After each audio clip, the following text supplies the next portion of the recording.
Good afternoon, ladies and gentlemen. My name is Michael Summerall.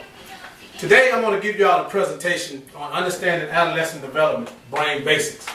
Before I get started, first thing I want you to do is I want you all to make two fists. Now I want you to put your two fists together. Okay. This is the actual size, or the normal size of a human brain fully developed. Okay, and it weighs about 3 pounds. Okay, go ahead and relax. In this presentation today, what I want to do is that I want to give you all a basic understanding on how the brain develops and the 3 major stages of the developmental process of the human brain. So let's get started. Here's some key concepts, or some basic key concepts on brain basics. The brain develops from the back to the front, and then from the inside to the outside. Is how the brain develops.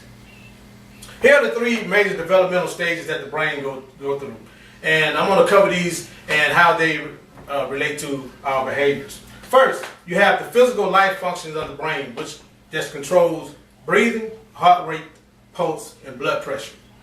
The next stage of the brain that develops is the emotional part of the brain, which controls things like being happy, whether you're sad, mad, and things like attachment.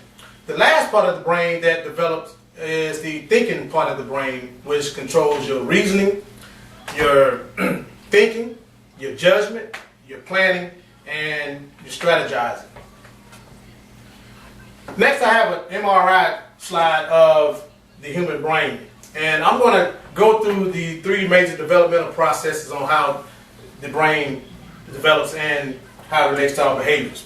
The first part, as I was talking about, is the back part of the brain, back on the base of the skull and at the base of the spine. This part of the brain is called the medulla.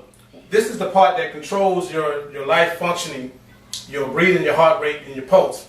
As we grow older and the brain continues to develop, it develops forward. The next part that develops, as I mentioned earlier, is the emotional center. This is the largest part of the brain that develops. And once the emotional center develops, then the brain starts to develop from the inside to the outside. Here on top of the emotional center is the physical part of the brain, which controls our motor functioning.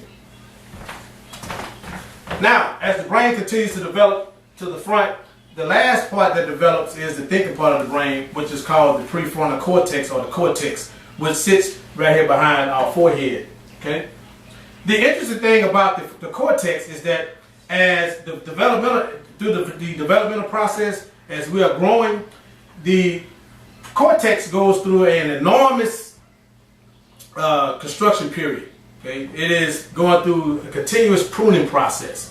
Okay, and what happens here is that, for example, if in young adults and young adolescents, is that if they're faced with a situation where they have to use the cortex, the thinking part of the brain, because of this part of the brain is still under the developmental stages, and it's continuing to develop and going through that structure and pruning process, kids tend to have more of an emotional response than a thinking response, because the emotional center here is the largest part of the brain. And this is called the amygdala. That's why kids have more of an emotional response than a thinking response. When we ask them to do things that they don't like, then they tend to act more off emotions than they do thinking. Okay? So, if you all want to learn more about how the brain develops and understanding young adolescent brain development, you can visit www.pbs.org. Once you're there, there's a segment on there called Inside the Teenage Brain, which is hosted by Dr. Jay Geed. Dr. Geed is a prominent scientist and doctor that has been researching adolescent brain development in young adults and adolescents for over 10 years. So, and also another interesting place is the MacArthur Foundation Research Network on Adolescent Development. And you can also find that on the World Wide Web also. In conclusion, in this presentation today, hopefully that you have learned the basic understanding of how the brain develops in young adults and adolescents and how it relates to behaviors associated with each one of those areas. Also, you should be able to see the behaviors and overall implications of adolescent development and how it relates to the basic brain development. I'd like to thank you all today for your attentiveness and your time.